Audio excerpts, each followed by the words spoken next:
Now, IGP, you also read through the proceedings and you would find that in it,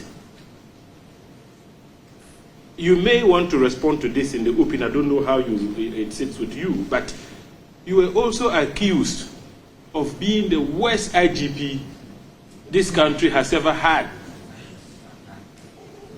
How did you receive the accusation, and what is your reaction?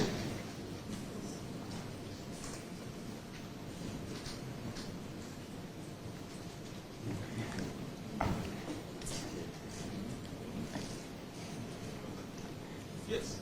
Honorable Chair, thank you very much. Honorable Chair, I think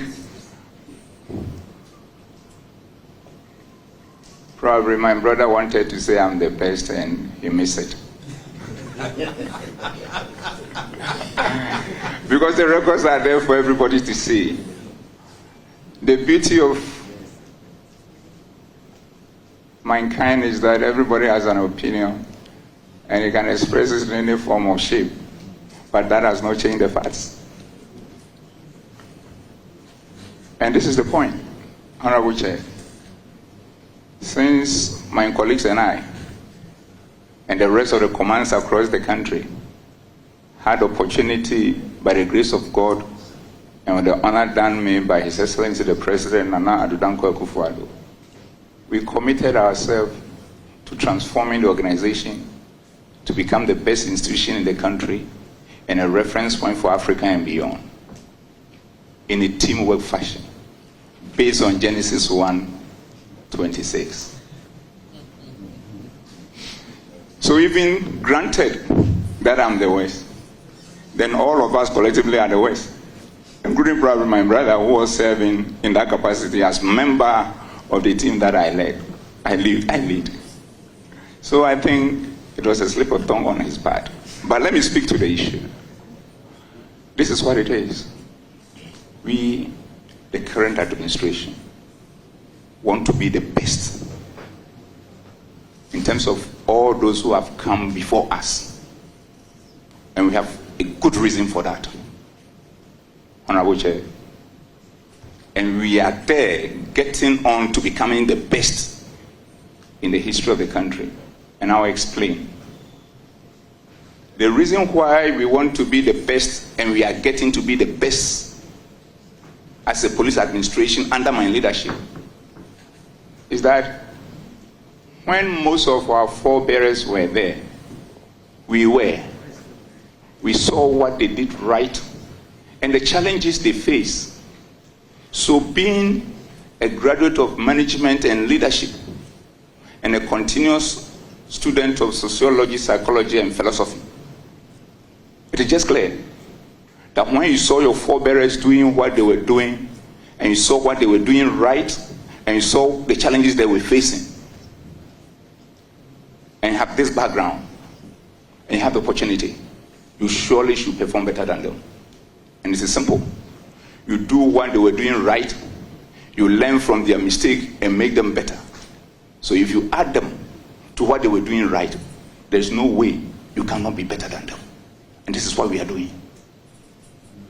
And at the point, maybe I will share with you so many interventions we have put across the country and working in concert with all the other security agencies that has brought us to this level of peace, security, law and order across the country in an unprecedented way. But the next point, Honorable Chair, is the fact that we don't want to be the best in the whole life of the police service, but rather we want those who come after us to be better than us, because by the same yardstick they are watching us in terms of what we are doing, those that we are getting right, and the challenges that we are facing, so that they will be able to outperform us. And when they do that, then they will also become better than us and all our forebearers. And when that happens, we will end up building strong institutions and not having strong men. And this is what we are doing. So, it is not true that my administration is the worst. It can never be. He missed it. He missed it. And with your permission, I will speak to a few of the interventions that we put across. First, your Honorable Chair,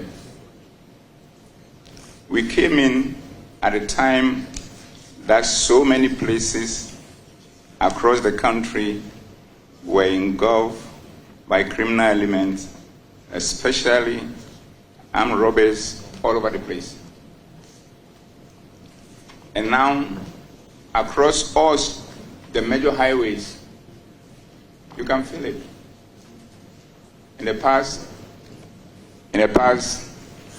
when you are traveling from Kintampo, Bupi, Tamale, you normally have to say your last prayers. What is the situation now? In the past, when you are traveling from Tafo, Osimu, Begro to Kwau, it was virtually a no-go area. In the past, when you are traveling from Kintampo, Zamrama to Prime, it was a horrific journey. In the past, when you are traveling from Efijase through Kumau to Robonso to Mami Krobo, you must forget it. In the past, when you are traveling from Bamboy, Bole, Tuna, Tuwa, it's another ballgame.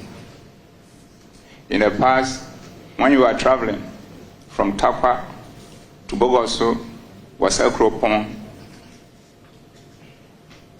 it was a sad scene. In the past, when you are traveling from Dungawanofin, even to Asimfosu, a terrible situation. And from Praso to Niwa Dubiase, to my Mbi brothers' hometown Bekwai, to Kumasi, it was another thing. I can go on and on and on. And as for Donkokrom, it was a daily thing. We've worked together as a team at all levels of command and across all the security agencies to normalize the situation. Equally, the crimes that were happening, residential robberies in all our cities, we've stemmed the tide in a committed way. It is just one. Honorable Chair, with the support of the Police Council, with discussion, and with the approval of His Excellency the President, we have created 7 more new police regions to bring policing closer to the people of this country. It was our assessment when we came to office. We saw that policing across the country was very minimal, roughly about 47 or thereabout %. But with instructions from Mr. President, we've been able to deepen policing in a manner that has never happened before. And that dovetailed into the concept of visibility, where we've demonstrated the presence of policing at all corners of the country through the establishment of 144 regional FPU bases across the country. Currently, the establishment, we've been able to roll out 121 of them. And this comes with an average of 35 officers, number of motorbikes, a vehicle, to ensure that they are engaging the communities, they are patrolling the highways, and then they are patrolling the communities so that they will have the peace of mind to live their life. Honorable Chair, I can go on and on and on. When we came, we have established Police Emergency Medical Intervention Fund with approval of Mr. President, where 6.1 million cedis is in there to ensure that every police officer who gets injured in the course of duty can be sent to everywhere in the world to give treatment to the person in order to come on board. Honorable Chair, in the process, as you have seen, with our quest to engage the communities and win their hearts and minds. Gone across the country with my team, analyze and identify and analyze all their concerns, working on putting measures in place through special groups in order to ensure that they work and keep them safe. Honorable Chair, we have also worked on the issue of decentralizing so many things that were centralized at the headquarters. The welfare department, counseling department, intelligence unit, processing of certain things, including criminal checks. So we are on the quest of ensuring that at the end of the day, we leave the organization better than we come to find it. So all these interventions, almost about 45 or thereabout of them, and putting it together, working with the other security agencies. That is what has brought us far in terms of the type of internal security that we enjoy. So would anybody coming to say that you are the West IGP is unfounded, is unfortunate, and I think the best the person could have done, if he has nothing to say, is probably keep quiet and allow the good people of this country to make a determination on us. And Honorable Chair, the final point on this matter is that it is not about dampering, it's about the police administration. It is not about dampering, it's about the police administration. The police is not a sole proprietorship. It is an institution with governance and management structures. Dampering is just one of the officers involved in the governance and the management structure. So that is what it is. And we work in concept and make sure that all decisions that we need to take, we take it as a group. And when it needs the attention of the police council, we get that as well. But the interesting point is this. As my colleagues will bear us out, or will bear me out, all these decisions, where it matters, we've been sending to the the regions, the districts, the divisions, and the stations for them to hold meetings and get their inputs involved. And that's the level of teamwork that we brought to bear on the work that we do. So it isn't about dampering. It is about an institution that we have decided to work together, because nobody put a rope on our neck to join the service, and at the end of the day, the service doesn't belong to me, it doesn't belong to any individual. But once we are there to earn our daily bread in service of the people, we have to find a way of working together. And that is what I have done since I came, and my colleagues are the best witnesses for that. I thank you.